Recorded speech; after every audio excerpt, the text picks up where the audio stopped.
কোনো table clean করেছিলে তো? ম্যাডাম খাচ্ছিলাম, খেয়ে তারপর টেবিলটা ক্লিন করে দেই। কোনো ব্যাপার না, তুমি ধীরে সুস্থে খাও। একটু টেবিলটাই তো পরিষ্কার করতে হবে, ও আমি করে নেব। আপনি কেন টেবিল পরিষ্কার করবেন? ও কিসের জন্য আছে? আর রইল ওর খাওয়ার কথা, সারাদিন তো খেতেই থাকে। এখন না খেলে এমন কিছু হবে না। এই ওঠো, যাও টেবিল পরিষ্কার করো। হ্যাঁ ম্যাডাম, আমি এখনই পরিষ্কার করে দিচ্ছি, খাবারটা আমি পরে খেয়ে নেব। আরে তুমি খাও। আর পায়েল, মাইন্ড ইউর ল্যাঙ্গুয়েজ। আর তাছাড়াও টেবিল পরিষ্কার করা ওনার কাজ না, সুইপার দুদিন ধরে আসছে না, তাই ও একটু হেল্প করে দিচ্ছে। তার মানে এই না তুমি ওকে যা খুশি বলতে পারো। আর ওনার লাঞ্চ টাইম হয়ে গেছে, ওনাকে খাবার খেতে দাও। আর তোমার খাবার টাইমে যদি আমি তোমাকে কোনো কাজ বলি তাহলে তোমার খারাপ লাগবে না?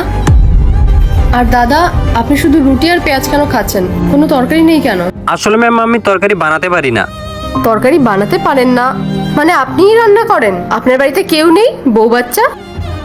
হ্যাঁ ম্যাডাম, বউ আছে, কিন্তু ওর না কয়েকদিন থেকে শরীরটা খারাপ, তাই আমি রুটি বানিয়ে নিয়ে আসছি আর পেঁয়াজ দিয়ে খেয়ে নিচ্ছি। আরে তাহলে আপনি বাইরে থেকেই খাবার কিনে নিন না। কি বলছেন ম্যাম? আমি সামান্য গার্ডের চাকরি করি, আমি কি এত টাকা পাই যে বাইরে থেকে খাবার কিনে খাবো? আর বাইরে থেকে খাবার কিনে খেলে বাইরের জন্য কি রাখবো ম্যাম?